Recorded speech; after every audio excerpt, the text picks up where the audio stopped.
Who am I voting for and why? That moment when someone says, I can't believe you would vote for Trump, I simply reply, but I'm not voting for Trump. I'm voting for the First Amendment and freedom of speech. I'm voting for the Second Amendment and my right to defend my life and my family.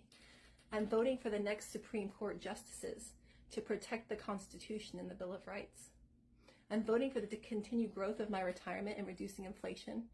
I'm voting for a return of our troops from foreign countries and the end to America's involvement in foreign conflicts.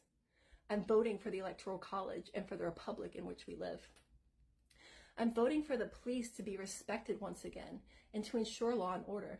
I'm tired of all the criminals having a revolving door and being put back on the streets. I'm voting for the continued appointment of federal judges who respect the Constitution and the Bill of Rights.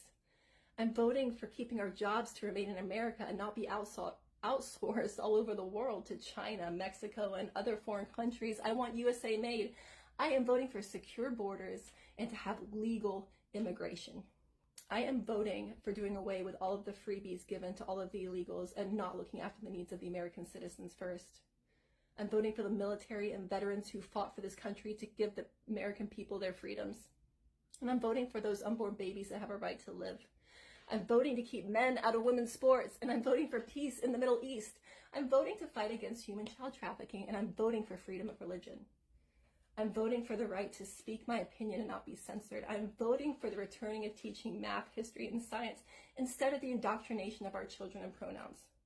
I'm not just voting for one person. I'm voting for my country. I'm voting for my children and my grandchildren to ensure their freedoms and their future.